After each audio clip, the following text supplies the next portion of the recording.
Hello everyone.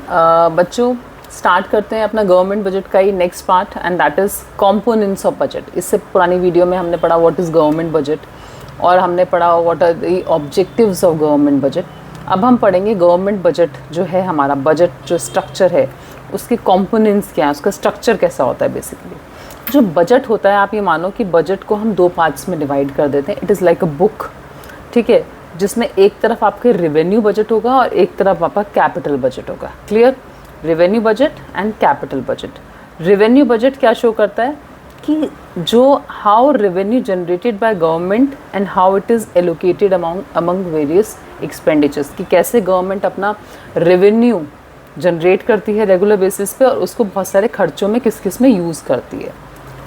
Same with capital budget, it deals with capital aspects of the government budget. Clear? अब जो revenue budget है और capital budget है, again इसको हम दो पार्ट्स में डिवाइड करते हैं। Then it is revenue receipts and revenue expenditures. Clear?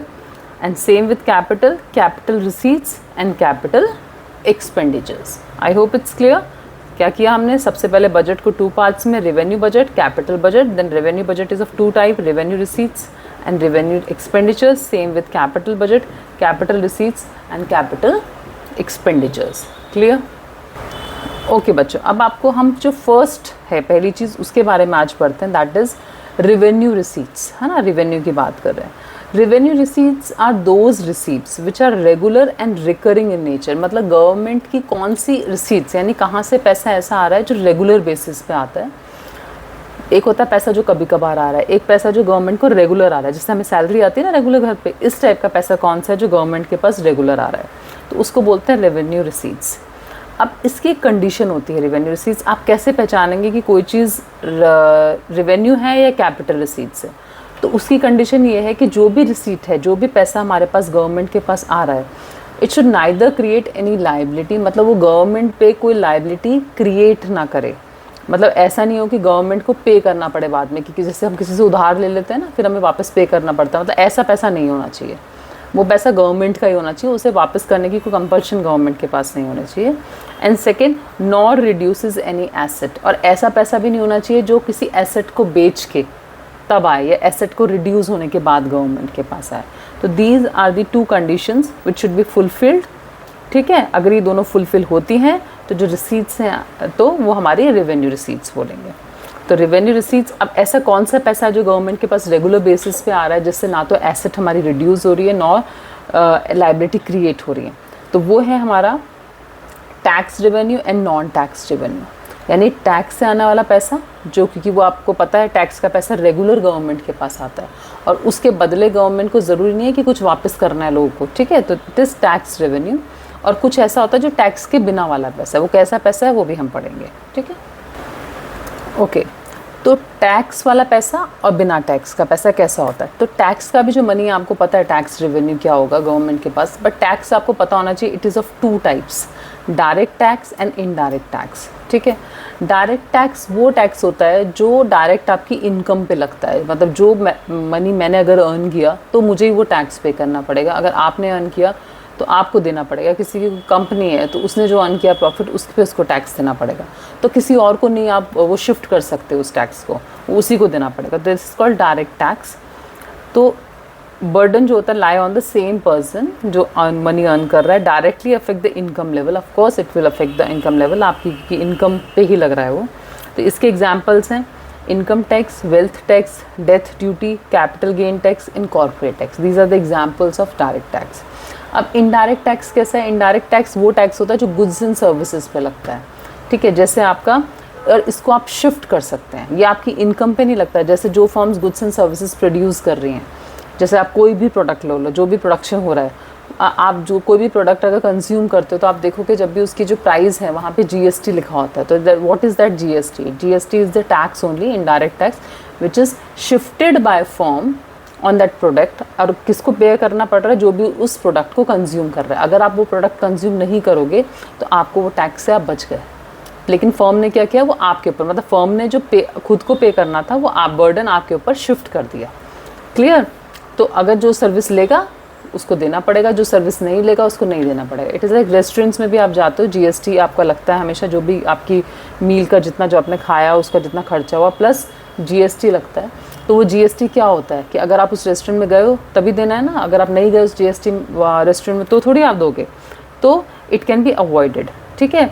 And burden और tax lie on different person, because जो कंज्यूम कर रहा है। टोल टैक्स भी इसी के अंदर आता है, तो इसके अंदर आपका GST, custom duty, toll and stamp duty, तो और these are indirect taxes. Clear? तो direct and indirect will come under tax revenue for government.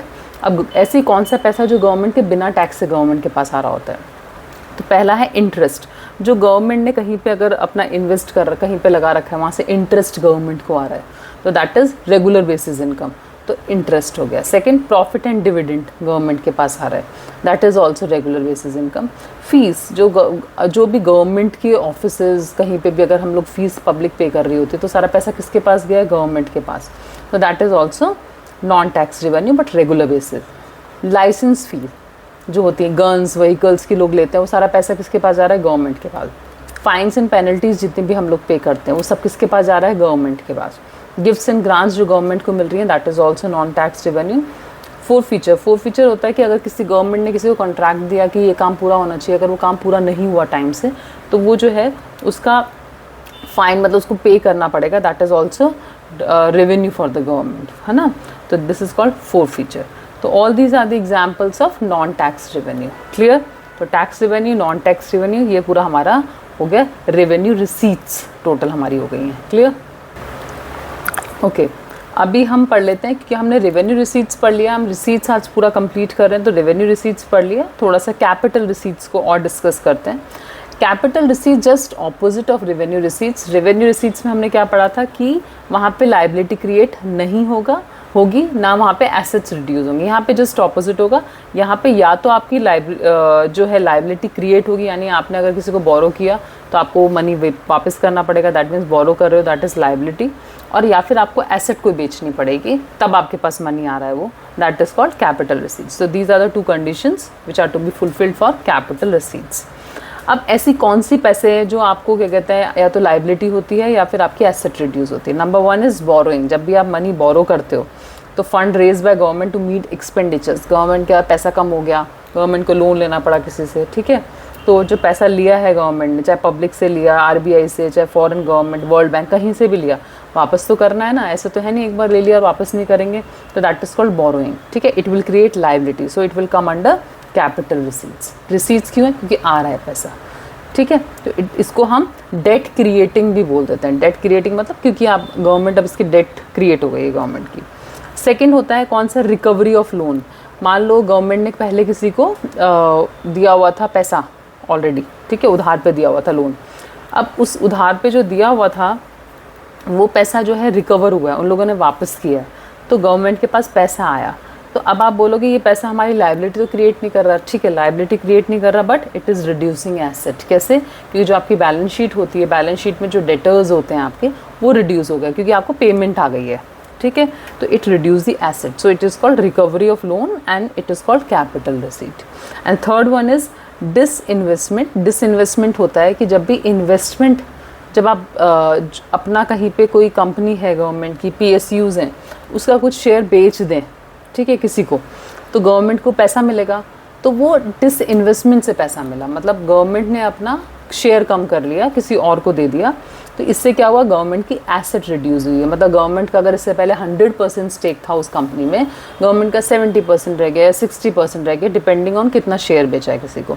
This is called disinvestment. तो these two, recovery of loan and disinvestments, are called non debt creating receipts. Clear? Debt creating, non debt creating. Debt creating में borrowings आ जाएगा, non debt creating में recovery of loan and disinvestments. तो these three are the capital receipts. I hope it's clear, and if you are finding my videos useful for you, please comment and share with your friends. Thank you.